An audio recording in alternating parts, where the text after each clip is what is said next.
All right, what's going on, awesome people? It's Wednesday, January 4th. I hope that your first week of 2023 is starting off well, healthy, happy, hopeful, motivated, ready to bring freedom to Iran. You know, a little bit of everything that you need to have a great 2023, you know. For those of you who don't know, we've been doing some IG Lives in the past week or two with some of our Unite and Conquer Uniters. These are individuals that have been donating so much of their time and effort and their heart and their soul and financial resources, many of them, to fight alongside me in this fight for freedom. And it's been a great pleasure and honor to be a part of this journey with all of them. They've been my therapists, they have become my extended family, my dear friends, and when I meet with them in the evenings, it's not like a regular Zoom meeting, it's literally just hanging out with friends and trying to figure out what else we can do to be the voice of Iranians. Another reason why we've been doing these IG Lives is, well, first of all, it's good for us to kind of like talk. I'm a huge proponent of communication and being able to dar de del, as they say in Persian. And so it's very therapeutic. And for those of you that have been joining, hopefully they've been somewhat therapeutic for you as well. I genuinely appreciate everybody that ever drops in and comments and shows love to my guests. I want you guys to just don't forget about January 18th. January 18th is where we premiere Countdown to Freedom in Iran. That's going to be our weekly series that we're so excited at Unite and Conquer to produce and launch and just take over the world with it, you know, by talking to some prominent individuals that are using their platform to talk about Iran, where we can honor the victims that we've lost so far, where we can make sure that we are talking about individuals that are at high risk of execution, also sharing any type of news and updates about Iran, and all in English, because as you probably know, there's not enough English speaking outlets, media that are truly the voice of Iranians. And all we want to do is make sure that we have our horse blinders on and just make sure that we're constantly keeping our fellow Iranians front and center, loud and proud, so that we can hopefully enjoy free Iran very soon. So mark your calendars for January 18th, and if you want to find out more about it, if you want to become a contributor to it, if you want to become a sponsor to it so we can promote your business and you can align your brand with this program that we're extremely proud of and excited to share, click the link in my bio, give a follow to Let's Unite and Conquer, follow the Unite and Conquer YouTube channel. Let's continue to build this community together so we can become stronger and stronger and louder every single day.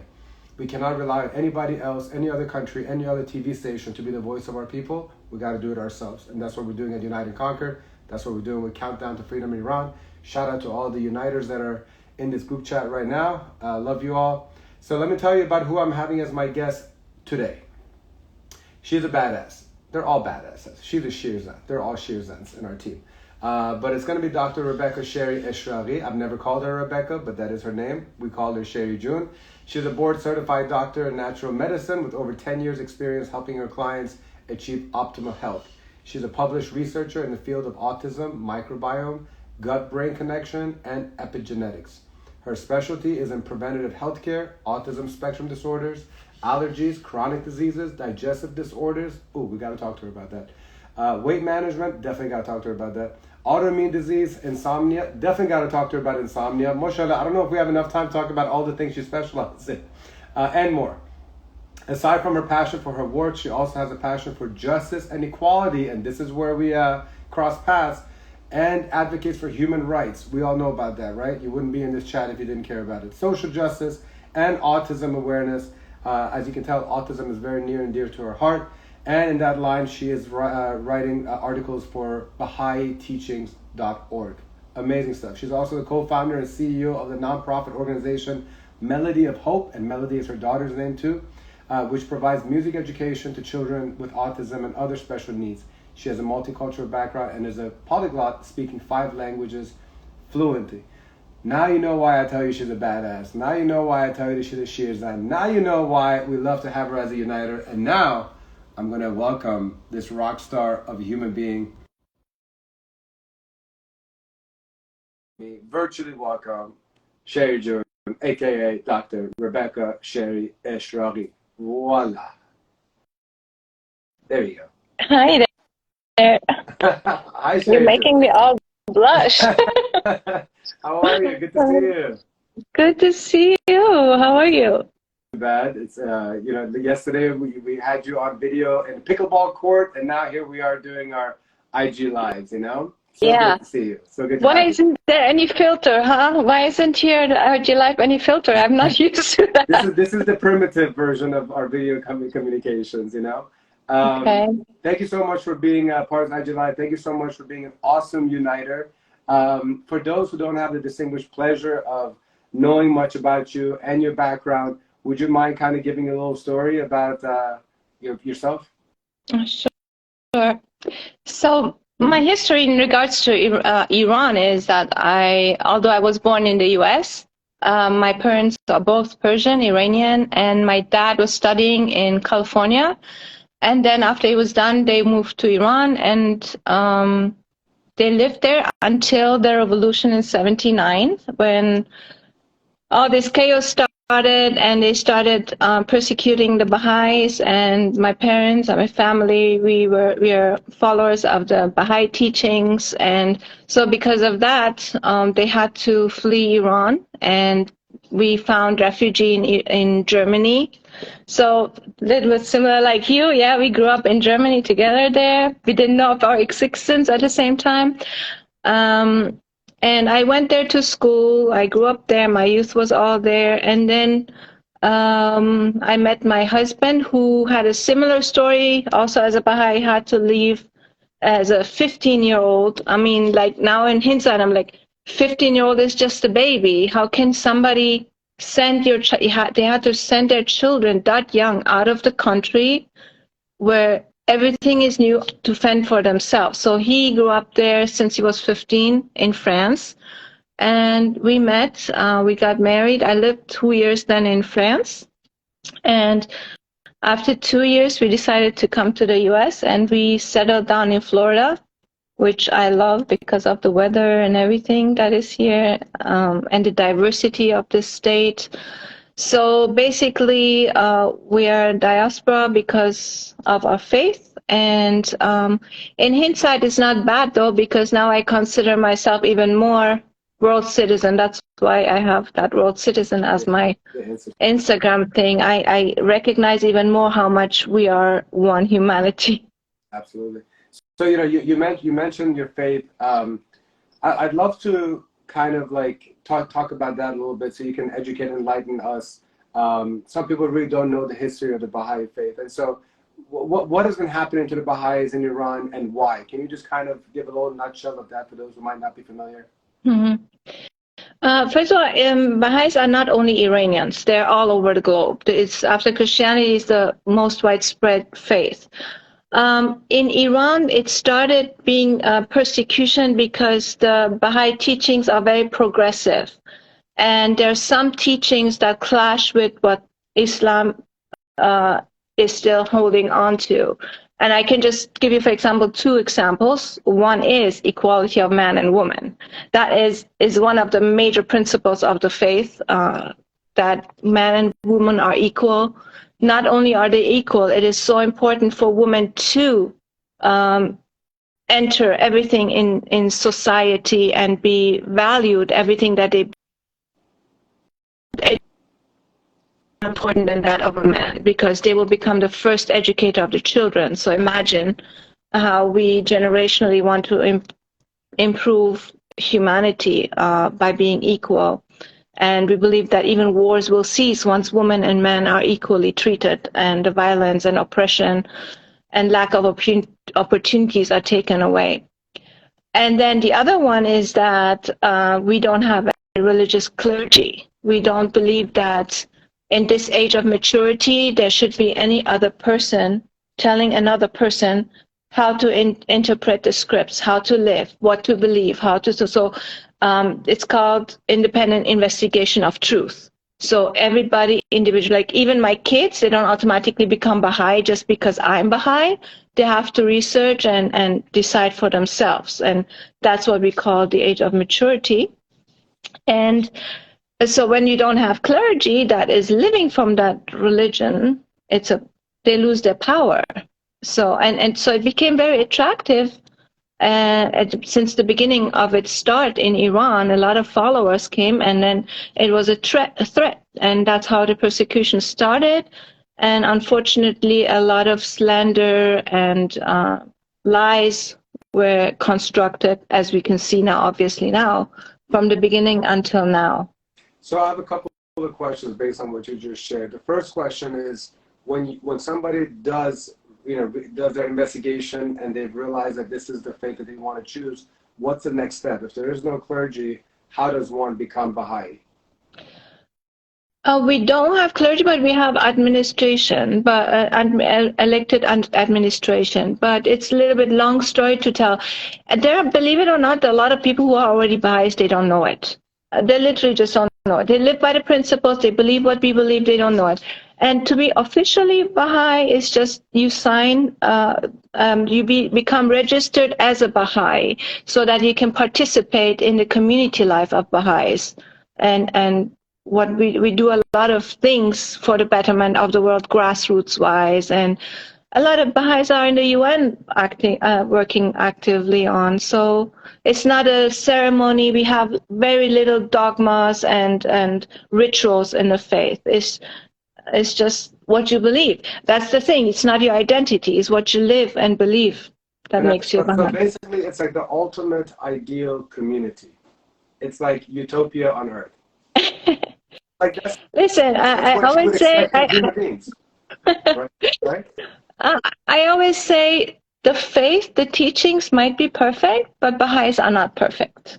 We are all in a path. All of us are on a path to becoming perfect. And we always was going to tell you about how we have a lower nature and a higher nature. So it's like you're entering a university that teaches you step by step how to improve your character, how to be less judgmental, how to be more loving, how to be more detached. So all these basic virtues you start working actively yourself on, but you also practice it then in a community, in a diverse community, I want to mention, because the Baha'i community, as I said, is not Iranian. We're very diverse. Like, I live here in West End. We have African-American Baha'is. We have Latin Baha'i, Persian Baha'is, American Baha'is. So it's not, that's why I'm saying it's not really utopia. Sorry to cut you. What's the number one population of Baha'is in the world? Where they have the most, you mean? Sorry, what nationality?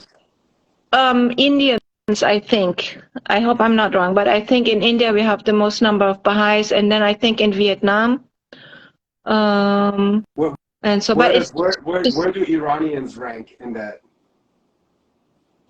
You ask me too much. I don't know. I don't keep statistics on that one. I was just kind of curious. Okay, that's no problem. No, the Iranians what's special about the history of Iran is that the religion originated in Iran in 1844. So that's what makes it Iran special, because and in fact, all this that happens now reminds me of the first woman to die for taking off her hijab.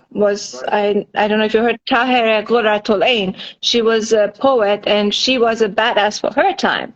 And that time it was even more scandalous to be that badass than you are now. So she took off her veil in front of many men in a big gathering, and she proclaimed it's the time for the emancipation of women. And when she was given death sentence for that and she was strangled, her last words were heard to be, you can kill me at any time, but you cannot stop the emancipation of women. So for me, all that's happening now is a flashback of all the stories I've heard about Tahir as a kid, as a child, of a heroine for women's rights in that place. That's incredible. I see somebody here, Halos, Dust Flower Flame is a documentary about her. Dust Oh, Flower really? Flame. That's love. I have to write that down Me myself. too. We're both gonna, maybe we can make a movie night for the Uniters, you know? But Yeah. this is great. Love it. Thank you so much, Halos. Sorry if I'm mispronouncing it. Okay, so Sherry, what I really want to know is that and this is no disrespect to any of the Uniters, but when I think of Uniters that have really been there since day one of the revolution and have joined what we've been doing, you've been there, and like you've done everything and anything, including at the pickleball court to come and join Zooms, you know, and this desire to be involved to this capacity, to this degree, it's fueled by something. What's been the catalyst for your involvement, for you caring about what's happening, for you to be like, I need to do something? And thankfully for us, you've chosen Unite and Conquer to be the place that you spend your time to do something for Iran. Where is this coming from?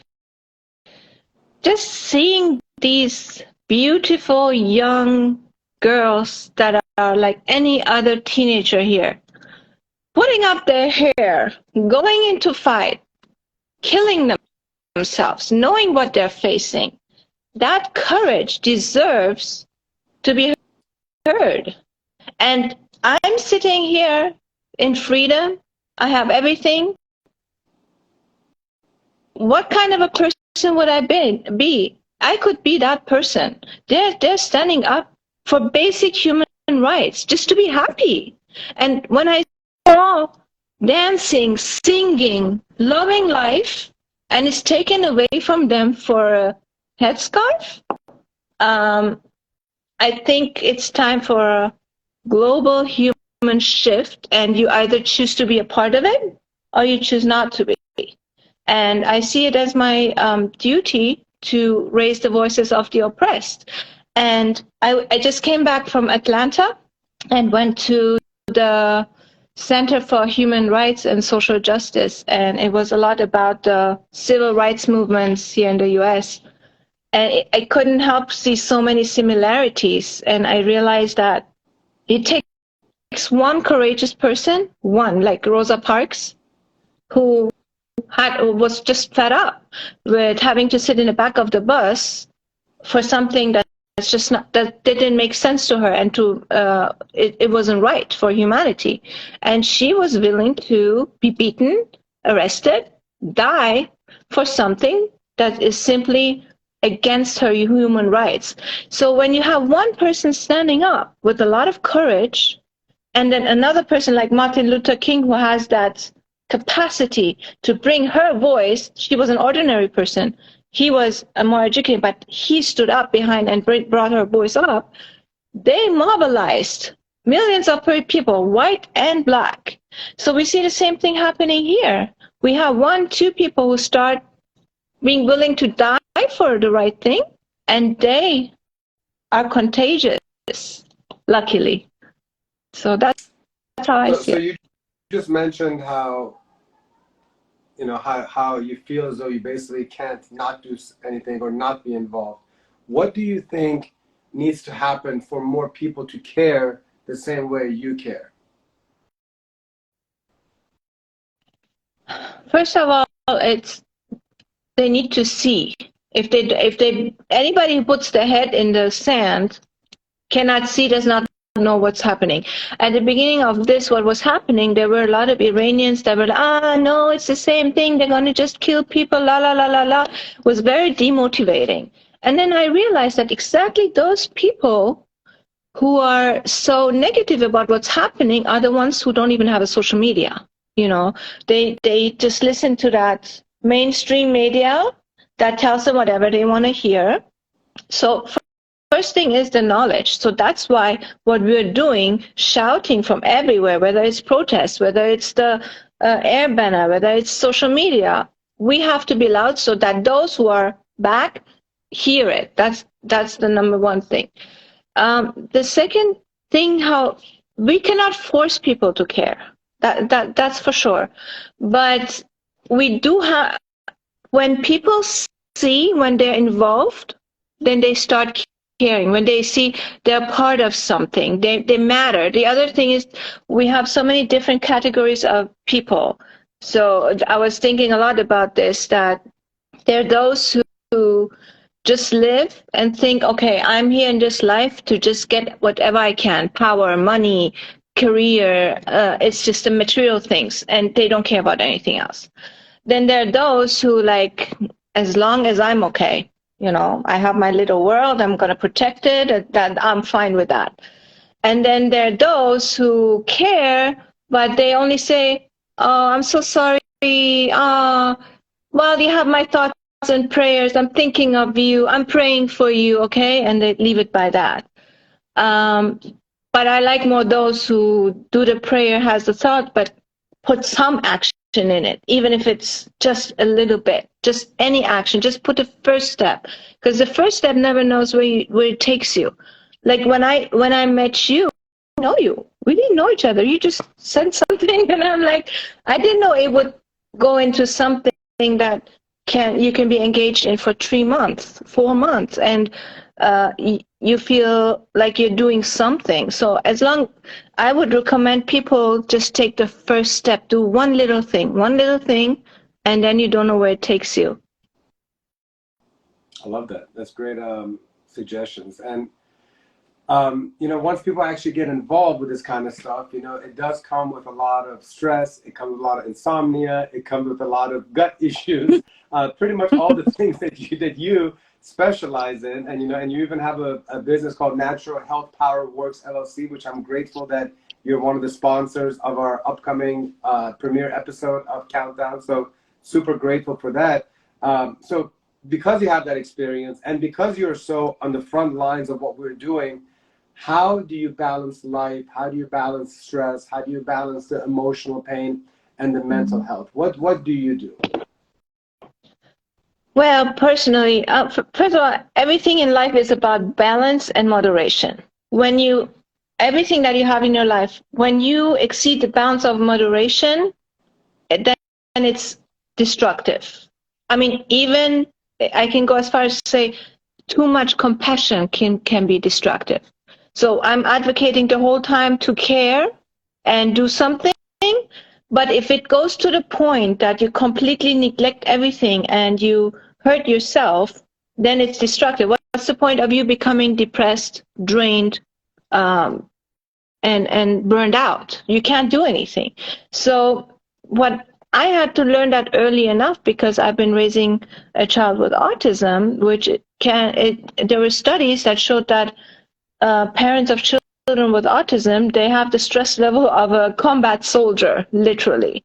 I mean, when I flash back, I'm like, how did I do it? And then I had to learn, in order not to completely self-destruct, that I have to take time to do things that feeds my soul, okay? Feeds your soul and spirit. That can be in any way. It can be arts is very good. Music is very good.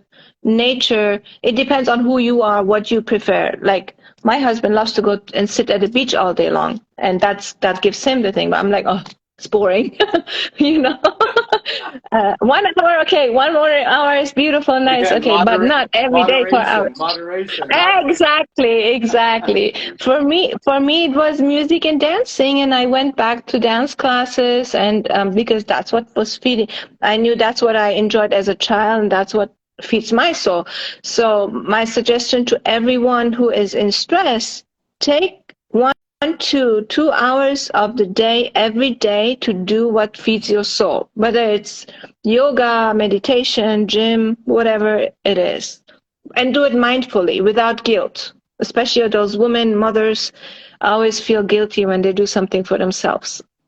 So you mentioned autism. You mentioned that you are a mother of an autistic child, obviously Melody. You have this great nonprofit organization that I'd love for you to, you probably haven't had too much time to work on it lately, but I hope knowing you, I believe it's something that you would love to be able to allocate more time and resource to, but it's called Melody of Hope, and you're the co-founder and CEO of this nonprofit organization, which provides music education to children with autism and other special needs. Can you share a little bit more about it? What's your vision for it? What was Hmm. the catalyst of that, aside from, I guess, Melody herself? But Yeah. tell us more about it. Yeah, that's my baby from last year. It was founded last year, but as you just very perfectly mentioned, I didn't have much time to devote to it a lot. But the vision is to create fundraisers and concerts to allocate money to spend for children with special needs to give them music education, because music is an extreme healer of the brain. So look at my daughter, for example. She could not talk. I mean, she still cannot have a full conversation, but she can sing songs from beginning till the end articulately, and she plays the piano very well. She has this perfect pitch ear and can play by ear. So that's the one thing she could do, and that's the one thing I could connect with her for that time. And so I realized that a lot of individual children who have autism or other disabilities can benefit a lot from music, because music goes beyond the physical brain. It's vibration and it's energy, and it's very healing, and can give them a skill if they're talented like my daughter was. So that's how it started. I love that. Well, first of all, I'm going to do whatever I can to make sure when this crazy revolution comes to an end that we get to focus a little bit more on Melody of Hope, which is a beautiful name for a beautiful daughter, a beautiful soul, and hopefully we'll be able to unite and conquer and turn your vision for this organization into something that is making massive impact in the community. Um, Inshallah. so, what is one what's the number one advice that you have for somebody that might have a child with autism or a family member with autism? If you have any kind of recommendation or advice or tip, what would it be? So when it comes to autism, the numbers are now 1 in 44 children. This is huge. And it frustrates me when they still say, oh, it's genetic. You cannot have genetic epidemics from going 1 in 10,000 to 1 in 44 children diagnosed with autism. I mean, there is a better diagnosis, yes, clearly, but there are medical comorbidities that come with autism, and that's how I got into my profession now. Is that over 80% of children with autism have GI issues. They are either chronically constipated or have chronic diarrhea, have acid reflux. They have definitely issues with digestion. And when you treat the gut, when you start healing the gut and balancing the flora of the microbiome, the children can get better, because it's not only a behavioral issue, it's a medical issue. And if you treat the medical issue, they get better. So my daughter got so much better compared to where she was, that I can say, oh, finally I have a almost normal life, because I didn't have a normal life. It was a constant stress level you can't imagine, morning, noon, and night. But now I have more or less a normal life, because I treated her early and it's not a big thing. It's nutritional interventions, taking out the foods that cause more inflammation, and giving them foods that their body needs and the brain needs for more energy and working better. So So that's why it's my passion to do this. so is that pretty much as Natural Health Power works? Is that kind of the thing that you focus on? Do you want to kind of touch on a little bit more about that? Yeah. So when I started studying the microbiome, the importance of the gut health, I realized that almost all modern diseases, chronic diseases, even neurological ones, such as Alzheimer's, Parkinson's, MS, autism, and things like diabetes, cancer, even autoimmune disease, all that are related to your gut health and microbiome. So if you have a healthy gut, you are much more likely to prevent any chronic disease from manifesting itself. That's what we call epigenetics. So this is why we're not necessarily victims of our genetics. Oh, because my mom had this or my sister had this, I'm going to have it too. No, when you have this genetic predisposition, your gut health can be the trigger to turning off that gene or on. So this is where we have the power. And that's what I help my clients with, to understanding what foods will benefit them and which ones will cause more damage. What's your most common type of patient and client? Like what's the one thing you're treating the most? Is it gut health right now? Yes, most of it is gut health and autism and diabetes and weight loss and autoimmune diseases, all those, inflammation, anything that has is related to gut health. So how can they find out more about contacting you for these services that you provide? they can go on my website, naturalhealthpowerworks.com, or go call me 305-720-9099. And yeah, or go on my Instagram also. It's Natural Health Powerworks on Instagram. Very cool. Well, Sherry, I appreciate you taking the time to, first of all, share your story. I appreciate all that you're doing at Unite and Conquer. We wouldn't be able to do all the things that we've been doing if it wasn't for your time, your energy, your positivity, your kindness. You know, like I just feel like our group is so well balanced. Everybody is bringing something to the table, and you're often the voice of reason, and you're a nice balance with Amunader as well. It's a great thing. I'm going to have Amunader on IG Live definitely sometime next week. But it's great. I want you to end this IG Live with us with any type of message that you have for anyone you like. It could be people inside of Iran. It could be outside of Iran. It could be non-Iranians. Whatever message that you would like, I'd like to give you the virtual microphone to share what's in your heart. I just can think of a Bahai quote that I just read, and it's let your heart burn with loving kindness for anyone that crosses your path. Imagine thinking like that all the time wherever you go. Life is challenging, but when we have that, trying to have that mindset, it's very helpful. I love it.